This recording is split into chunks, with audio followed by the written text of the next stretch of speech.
किस प्रकार का पोस्टर था वो? मोदी जी के सर को आपने गायब कर दिया। वह एक व्यक्ति नहीं है। जब वो प्रधानमंत्री के कुर्सी पे बैठे हैं तो स्वाभाविक रूप से वो भारतवर्ष को रिप्रेजेंट करते हैं। ये ट्वीट, ये फोटो, सर तन से जुदा वाला फोटो, ये यूं ही नहीं आया। पहले रॉबर्ट वाड्रा निकलते हैं और वो कहते हैं कि हिंदुओं का आचरण इस प्रकार का है कि मुसलमान आज वीकेंड हो गया है, कमजोर हो गया है। हम इंडी अलायंस वाले हैं। ये इंडी अलायंस वाले नहीं हैं, ये रावलपिंडी अलायंस है। पहलगाम में, कश्मीर में आतंकी हमले के पश्चात कांग्रेस पार्टी और कांग्रेस पार्टी के घटक दलों का जो असली चेहरा है वो हिंदुस्तानियों के सामने बेनकाब होते जा रहे हैं। धीरे धीरे सच्चाई सामने आ रहा है। ऑल पार्टी मीटिंग में कहते हैं कि हम सरकार के साथ खड़े हैं, मगर जिस प्रकार का पोस्टर कल कांग्रेस पार्टी के ऑफिशियल ट्विटर हैंडल ने मोदी जी के लिए ट्वीट किया, सर तन से जुदा वाला पोस्टर, ये घृणक कार्य है और ये बहुत सोच समझ करके किया गया है। ये ऐसा नहीं है कि कोई एक्सीडेंटल ट्वीट हुआ हो। ये आप बिल्डअप देखिए, दो तरह के बिल्डअप हो रहे हैं। भारतवर्ष में एक प्रिपेयर्डनेस का बिल्डअप हो रहा है। माननीय प्रधानमंत्री जी के नेतृत्व में कई बैठकें हो रही है, बाहर देशों के डिप्लोमेट से बात हो रही है। सभी देश भारतवर्ष का आतंकवाद के खिलाफ लड़ाई में समर्थन कर रहे हैं। हिंदुस्तान की सेना का मनोबल ऊंचा है और वैसे में एक दूसरी तरफ का बिल्डअप हो रहा है कि पाकिस्तान को किस प्रकार बचाया जाए, उसे क्लीन चिट दिया जाए, पाकिस्तान के समर्थन में कैसे खड़ा होया जाए। किस प्रकार का पोस्टर था वो? मोदी जी के सर को आपने गायब कर दिया। वह एक व्यक्ति नहीं है। जब वो प्रधानमंत्री के कुर्सी पे बैठे हैं तो स्वाभाविक रूप से वो भारतवर्ष को रिप्रेजेंट करते हैं। आपने हिंदुस्तान के मस्तक पे से जवाहरलाल नेहरू की पॉलिसी के कारण कश्मीर को काटने की कोशिश की और ठीक उसी प्रकार भारतवर्ष में प्रधानमंत्री जी के साथ भी खिलवाड़ करने की कोशिश की, हमारे स्वाभिमान के साथ खिलवाड़ करने की कोशिश की, मनोबल के साथ खिलवाड़ करने की कोशिश की। और पूरी फहरिस्त है। ये ट्वीट, ये फोटो, सर तन से जुदा वाला फोटो, ये यूं ही नहीं आया। पहले रॉबर्ट वाड्रा निकलते हैं और वो कहते हैं कि हिंदुओं का आचरण इस प्रकार का है कि मुसलमान आज वीकेंड हो गया है, कमजोर हो गया है, इसलिए जो हुआ है एक तरह से उसको जस्टिफाई करते हैं। उसके बाद सिद्धरमैया जी बाहर आते हैं और वो कहते हैं वॉर की कोई आवश्यकता नहीं है।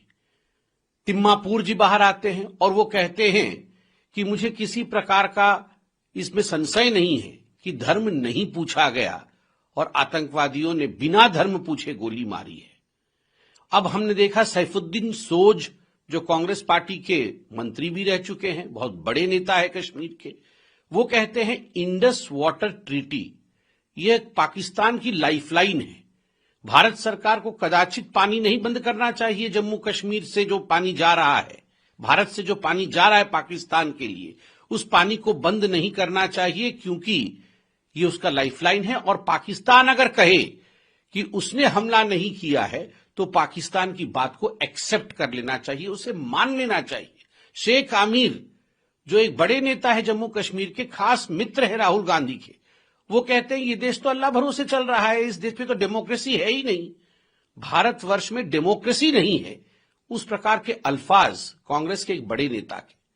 जम्मू कश्मीर के कांग्रेस के अध्यक्ष पाकिस्तान को हाथ जोड़ करके गुहार कर रहे हैं कि आइए आप टॉकिंग टेबल पर बैठिए, हम बातचीत करेंगे।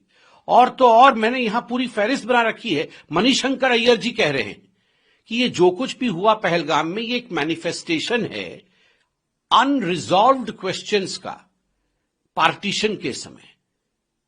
अरे भैया, पूरा का पूरा कश्मीर हमारा है, इसमें कोई संदेह है क्या? ये पीओके भी हमारा है, ये हमारा है, भारत का है। पर कांग्रेस से मन के अंदर इसको लेकर संशय है और तभी मणिशंकर अय्यर कह रहे हैं कोट अनकोट अनरिजॉल्व्ड क्वेश्चंस, और उसका ये मैनिफेस्टेशन है पाकिस्तान के पक्ष में और आतंकवाद के पक्ष में मणिशंकर अय्यर का ये बयान है। और विजय वडेट्टीवार, ये एमएलए है कांग्रेस पार्टी के, और इनका भी बयान है कि क्या कान में जाके आतंकवादी पूछता है कि तुम्हारा धर्म क्या है? ये झूठी बातें हैं। आतंकवादियों ने कोई धर्म नहीं पूछा और आतंकवादियों के साथ आप ऐसा मत कीजिए। ये नहीं कह रहे कि भारतीयों के साथ ऐसा मत कीजिए, आतंकवादियों के साथ ऐसा मत कीजिए। ये सारे जो कांग्रेस के लोग और कांग्रेस के साथी पार्टियों के लोग जो इस प्रकार का बयान दे रहे हैं, मैं तो आज एक प्रस्ताव रख रहा हूं। ये अपने आप को कहते हैं कि हम इंडी अलायंस वाले हैं। ये इंडी अलायंस वाले नहीं हैं, ये रावलपिंडी अलायंस है। This is not India alliance, this is Rawalpindi alliance. और आज से हम भारतवर्ष में, आज से हम भारत में इन कांग्रेस को और कांग्रेस के घटक दलों के नेताओं को एक बात स्पष्ट कर दे कि आपको आज से हम इंडिया अलायंस नहीं बुलाएंगे। आज से आपका नामांकन हुआ पिंडी अलायंस। पिंडी मतलब रावलपिंडी से पिंडी अलायंस। और मुझे लगता है वो दिन भी दूर नहीं है। अभी तो पाकिस्तान के मीडिया के हीरो बने हुए हैं राहुल गांधी, पाकिस्तान की जनता के दुलारे बने हुए हैं कांग्रेस के तमाम नेता। मुझे लगता है वो दिन भी दूर नहीं है जब ये इंडिया अलायंस वालों का, वो तो गायब ही हैं हिंदुस्तान की राजनीति से। मुझे तो इसमें कोई शक नहीं है कि थोड़े दिनों के बाद ये पिंडी अलायंस वाले, रावलपिंडी अलायंस वाले पाकिस्तान में ही चुनाव लड़ेंगे, पाकिस्तान की ही राजनीति करेंगे, क्योंकि उनको अगर पाकिस्तान को ही बचाना है, पाकिस्तान के हक में ही कहना है, तो उनकी ये ड्यूटी बनती है कि पाकिस्तान में ही वो अपनी गतिविधियां चलाएं।